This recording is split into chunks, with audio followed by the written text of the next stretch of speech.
بسم اللہ الرحمن الرحیم۔ السلام علیکم۔ آج ہم مطالعہ پاکستان کے چیپٹر نمبر 2 جو ہے اس کو سٹارٹ کرتے ہیں۔ اسلامی جمہوریہ پاکستان کی ابتدائی مشکلات۔ اللہ کے فضل و کرم سے اسلامی جمہوریہ پاکستان 14 اگست 1947 کو وجود میں آ گیا، لیکن جو ہم نے اس کی ہسٹری دیکھی ہے اس میں پتہ چلا ہے کہ کانگریس نے جو ہے وہ جو کہ ہندوؤں کی جماعت تھی، انہوں نے پاکستان کو دل سے قبول نہیں کیا تھا۔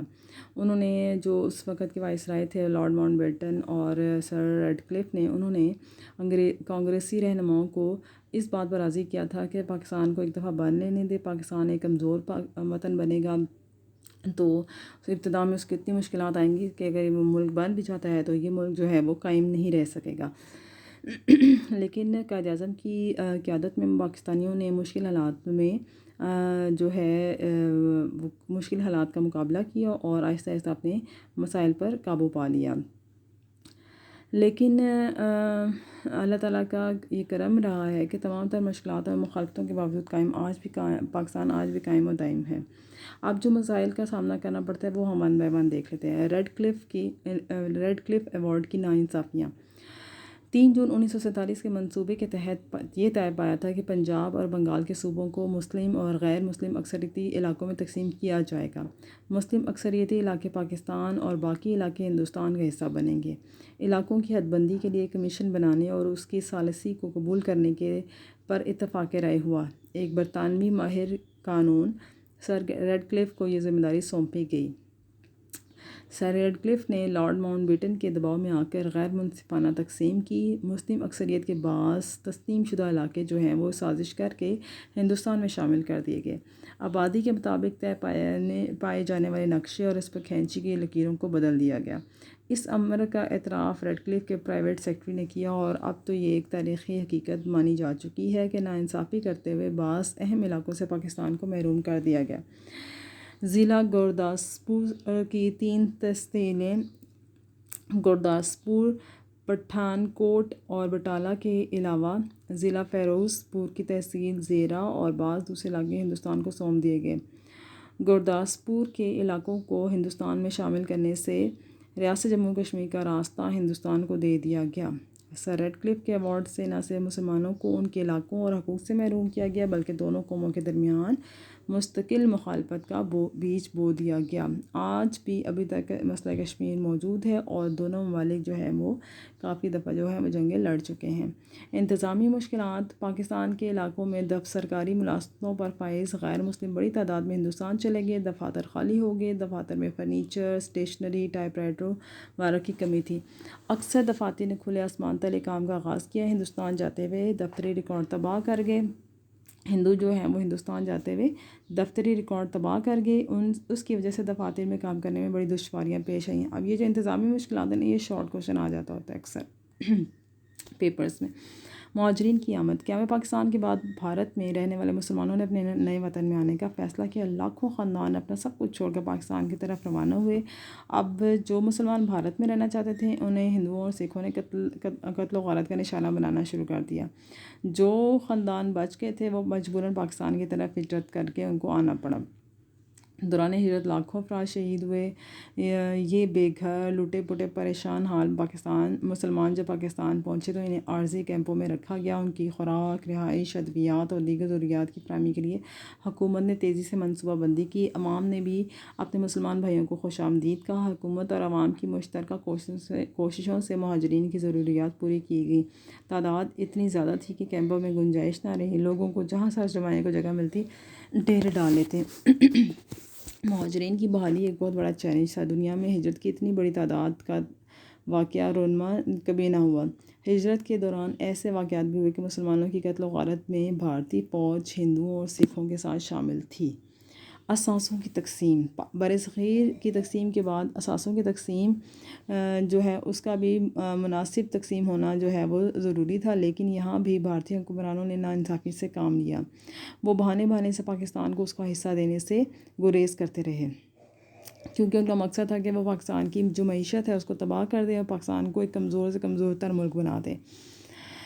انہوں نے پاکستان کے ساتھ سے روک لیے۔ متحدہ برصغیر کے ریزرو بینک میں تقسیم کے وقت 4 بلین روپے جمع تھے۔ اس کو آپ انڈر لائن کریں نا کہ کتنی اماؤنٹ یا کتنی رقم اس وقت موجود تھی، جو تقسیم کے وقت 4 بلین تھی۔ یہ رقم دونوں ممالک میں بانٹی جانی تھی، اور جو تناسب کے لحاظ سے اگر دیکھا جائے تو پاکستان کو 750 ملین روپے ان کے حصے میں آنے تھے، لیکن بھارت یہ حصہ دینے پر آمادہ نہ تھا۔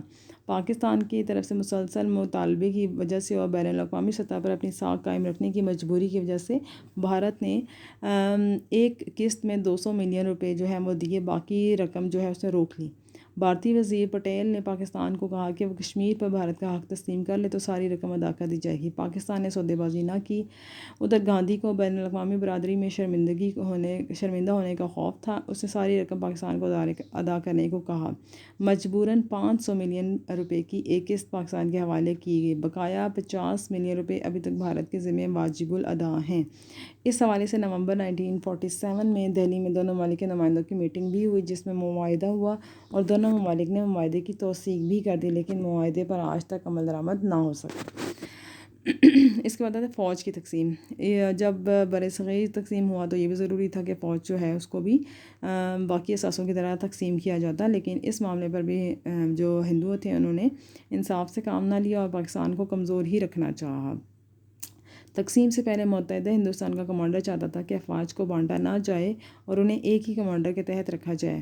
مسلم لیگ نے اس کے موقف کو تسلیم نہ کیا اور اصرار کیا کہ فوجی وسائل اور اثاثے دونوں ممالک میں بانٹ دیے جائیں۔ حکومت برطانیہ کے یہ مطالبہ ماننا پڑا کہ بھارت اور پاکستان میں تمام فوجی اثاثے 64 اور 36 کے تناسب سے تقسیم کر دیے جائیں، یعنی بھارت اور رقبے کے لحاظ سے زیادہ تھا، آبادی کے لحاظ سے زیادہ تھا تو اس کو زیادہ حصہ آئے اور پاکستان کو ذرا کم آئے۔ متحدہ بھارت میں 16 آرڈیننس فیکٹریاں قائم کر رہی تھیں اور ان میں سے ایک بھی ایسی نہیں تھی جس سے پاکستان کو ملنے والے علاقوں میں بنایا گیا ہو۔ بھارتی کابینہ آرڈیننس فیکٹری تو کیا اس کی مشینری کا کوئی بھی پرزہ پاکستان میں منتقل کرنے پر آمادہ نہ تھی۔ کافی تکرار کے بعد طے پایا کہ آرڈیننس فیکٹری کے حوالے سے پاکستان کو 60 ملین روپے جو ہیں دیے جائیں گے تاکہ وہ اپنی فیکٹری قائم کر سکے۔ عام فوجی اثاثوں کی تقسیم کا جو فارمولہ بنایا گیا، حکومت ہند نے اسے مسترد کر دیا۔ تنگ آ کر انگریز کمانڈر ان چیف نے اپنے عہدے سے استعفیٰ دے دیا، جس سے حالات جو ہے مزید خراب ہو گئی اور پاکستان اپنا جائز حصہ لینے سے محروم ہو گیا۔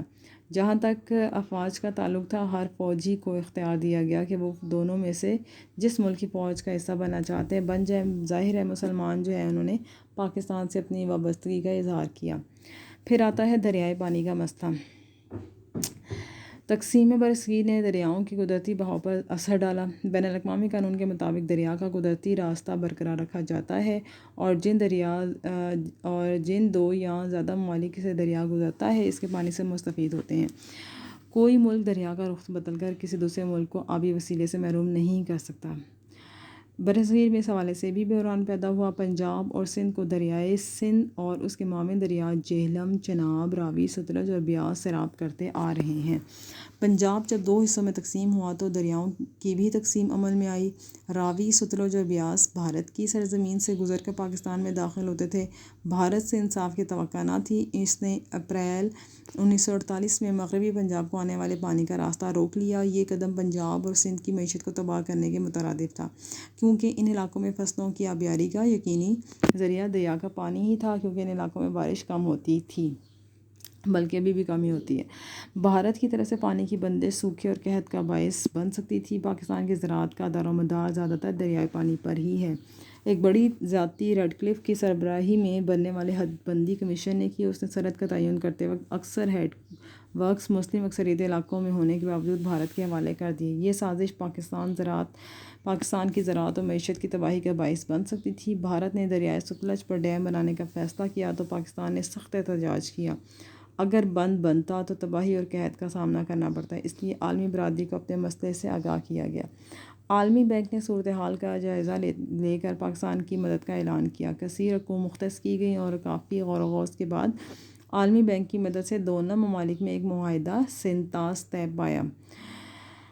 3 دریاؤں راوی، ستلج اور بیاس پر بھارت کا حق مان لیا گیا اور دوسرے 3 دریاؤں سندھ، جہلم اور چناب پر پاکستان کا حق مانتے ہوئے وہ پاکستان کو سونپ دیے گئے۔ منگلا اور تربیلا 2 بڑے ڈیم اور 7 لنک کینال بنائے جانے کا منصوبہ بنا۔ سندھ طاس معاہدے کی بدولت دریائے پانی کا مسئلہ کافی حد تک حل ہو گیا اور پاکستان کی وہ مشکلات دور ہونے میں مدد ملی۔ ریاستوں کا تنازع، یہ بھی شارٹ کوشچن آ جاتا ہے کہ ریاستوں کا جو تنازع کھڑا ہوا تھا اس کو پھر کیسے حل کیا گیا یا مسئلہ تھا کیا۔ انگریزوں کے دور حکومت میں پورے صغیر میں 635 ریاستیں تھیں جہاں نواب یا راجے داخلی طور پر حکمران تھے۔ ان پر کنٹرول برطانوی حکومت کو حاصل تھا۔ ریاستوں میں برصغیر کی کل آبادی کا 1/4 رہائش پذیر تھا اور 1/3 علاقے پر یہ مشتمل تھی۔ آزادی کی منزل قریب آئی تو ریاستوں کے مستقبل کے بارے میں بھی سوچا جانے لگا۔ کابینہ مشن پلان کے حوالے سے ریاستوں کے حکمرانوں کو کہا گیا کہ وہ مستقبل میں اپنی حیثیت اور مفادات کے تحفظ کے لیے دستور سازی کے عمل میں شریک ہوں۔ حکمرانوں کو کابینہ مشن نے یہ بھی تلقین کی کہ وہ فیصلہ کرتے وقت اپنے عوام کی پسند اور مذہبی رشتوں کا دھیان رکھیں۔ حکومت برطانیہ نے 20 فروری 1947 کو انڈیا اور انڈین ریاستوں پر اپنا کنٹرول اٹھا لینے کا اعلان کیا۔ اسی اعلان کے تحت ریاستوں نے ہندوستان یا پاکستان سے وابستہ ہونے کا فیصلہ کر لیا۔ صرف درجہ ذیل ریاستوں کی طرف سے کوئی قدم فوری طور پر نہ اٹھایا جا سکا۔ ان ریاستوں پر بھارتی فوج نے فوج کشی کر کے قبضہ کر دیا۔ پہلی آ جاتی ہے ریاست حیدرآباد دکن۔ اس ریاست کا حکمران نظام حیدرآباد دکن مسلمان تھا جبکہ عوام کی اکثریت کا تعلق ہندوازم سے تھا۔ نظام عوام میں ہر دل عزیز تھا۔ ریاست کی معاشی حالت بھی اچھی تھی۔ اب اس کے مسلمان ہونے کے ناطے پاکستان سے الحاق کر لے، لیکن بھارتی حکومت نے سخت دباؤ ڈالا۔ لارڈ ماؤنٹ بیٹن نے بھارت کے پہلے گورنر جنرل کی حیثیت سے نظام کو مجبور کیا کہ وہ اپنی ریاست کی جغرافیائی حیثیت کو دیکھتے ہوئے بھارت سے الحاق کرے۔ نظام اس پر رضامند نہ ہوا۔ وہ آزاد اور خود مختار ریاست کے قیام کے بارے میں سوچنے لگا۔ وہ بھارت سے الحاق کی دستاویز پر دستخط کرنے پر آمادہ نہ ہوا۔ نظام نے اقوام متحدہ کی سلامتی کونسل کو ایک درخواست بھارتی رویے کے حوالے سے بھیجی۔ ابھی معاملہ زیر غور ہی تھا کہ 11 ستمبر 1948 کو بھارتی افواج نے دکن پر حملہ کر دیا۔ 17 ستمبر 1948 کو نظام کی افواج نے ہتھیار ڈال دیے اور بھارت نے ریاست پر قبضہ کر لیا۔ جوناگڑھ کا نواب مسلمان تھا۔ یہ بھی ایک شارٹ کوشچن آتا ہے کہ جوناگڑھ کی ریاست کا مسئلہ کیا تھا اور کیسے وہ اس کا حل نکلا۔ جوناگڑھ کا نواب مسلمان تھا لیکن آبادی کی اکثریت غیر مسلم تھی۔ یہ ریاست کراچی سے 480 کلومیٹر دور تھی۔ آبادی 7 لاکھ کے لگ بھگ تھی۔ نواب نے پاکستان کے ساتھ الحاق کا اعلان کر دیا۔ بھارت نے گورنر جنرل ماؤنٹ بیٹن نے الحاق کو تسلیم نہ کیا اور جوناگڑھ کو بھارت کا ایک حصہ ثابت کرنے کے دلائل دینے لگا۔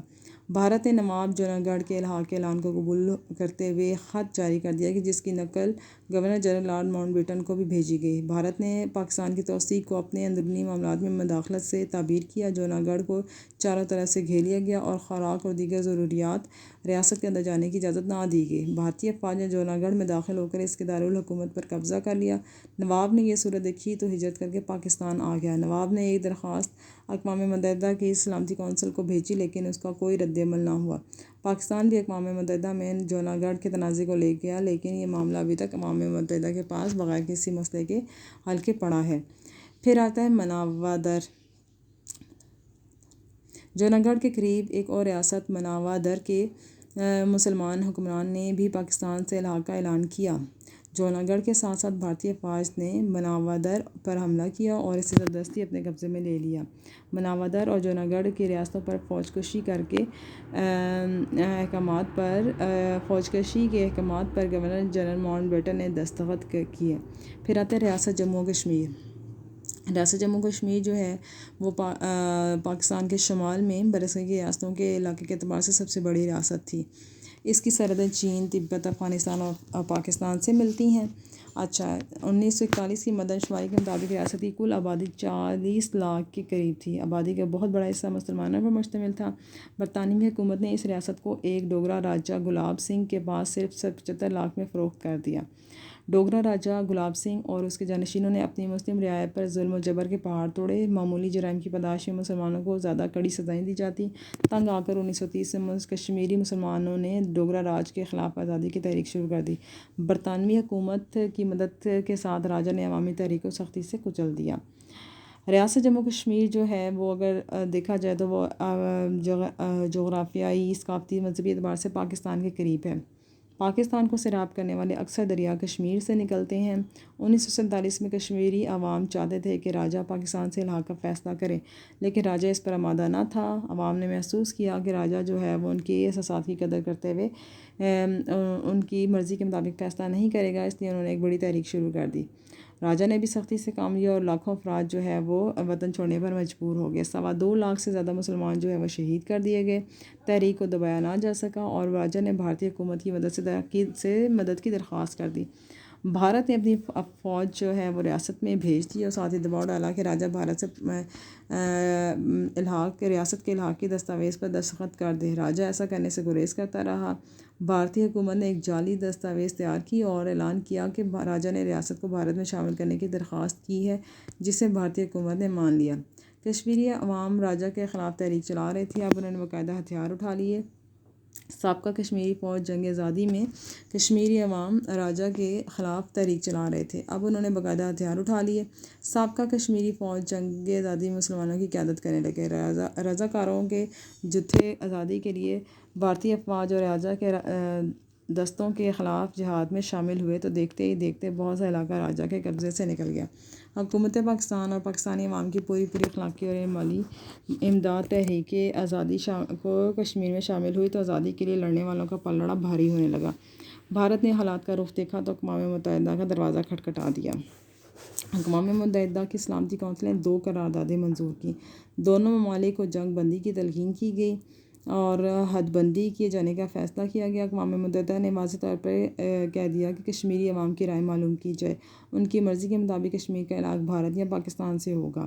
پاکستان اور کشمیری مجاہدین نے اپنی برتر فوجی پوزیشن کے باوجود قراردادوں کا احترام کرتے ہوئے جنگ بندی پر آمادگی کا اظہار کر دیا۔ استصواب رائے کرانے کا اعلان تو اقوام متحدہ نے کر دیا، لیکن مسئلہ حل کرنے کے لیے ابھی تک کوئی قدم نہیں اٹھا سکا۔ اس لیے پاکستان اور بھارت کے درمیان میں 2 جنگیں بھی ہو چکی ہیں۔ پچھلے 15 سالوں سے کشمیری مجاہدین ہتھیار اٹھائے آزادی کے لیے لڑ رہے ہیں، لیکن ابھی تک جو ہے وہ مؤثر قدم اٹھانے سے قاصر ہیں۔ ٹھیک ہے، تو یہ جتنے بھی پاکستان، یہ اب آپ کا غرض یہ پورا ایک لانگ کوشچن بنتا ہے کہ پاکستان جو ہے جب بن گیا تو اس وقت کے جو ابتدائی وہ مسائل تھے وہ کیا تھے۔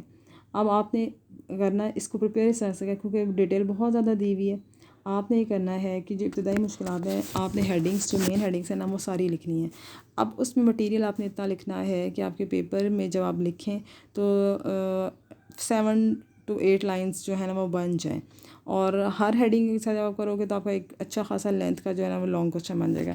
اب اس میں جو امپورٹنٹ شارٹ کوشچن آتے ہیں وہ آ جاتے ہیں انتظامی مشکلات، ٹھیک ہے، اور اثاثوں کی تقسیم آ جاتا ہے، اور اس کے علاوہ ریاستوں کے تنازع میں آ جاتا ہے، جوہران گڑھ کی ریاست کا مسئلہ کیسے حل ہوا تھا، اور جو ہے اس سے پیچھے ایک اور کوشچن آتا ہے ریاست حیدرآباد کے دکن، یعنی ریاست حیدرآباد دکن کی ریاست کا جو تھا الحاق کا مسئلہ، وہ بھی آ جاتا ہے۔ یعنی شارٹ کوشچن تو جو آئے میں ہے نا وہ تو آپ نے پوری ہیڈنگ کر لینی ہے ساری ڈیٹیل میں، لیکن جب لانگ کے لیے تیار کرنا ہے تو ساری ہیڈنگس، لیکن مٹیریل اس میں تھوڑا جو ہے وہ کم کر دینا ہے۔ لیکن یہ خیال رکھنا ہے کہ جہاں کوئی ڈیٹ وغیرہ لکھی ہوئی ہے، کوئی علاقے کا نام لکھا ہوا ہے، جیسے اثاثوں کی تقسیم جو ہوئی تھی تو اس میں جو ہے وہ کتنے ملین روپے پاکستان کو آنے تھے، وہ ساری جو فگر لکھی ہوئی ہے، نمبر لکھے ہیں، وہ ایگزیکٹ آپ نے یاد کر لینے ہیں۔ ٹھیک ہے، تو اس ٹاپک کو آپ نے اس طرح سے پریپیئر کرنا ہے۔ اوکے، اللہ حافظ۔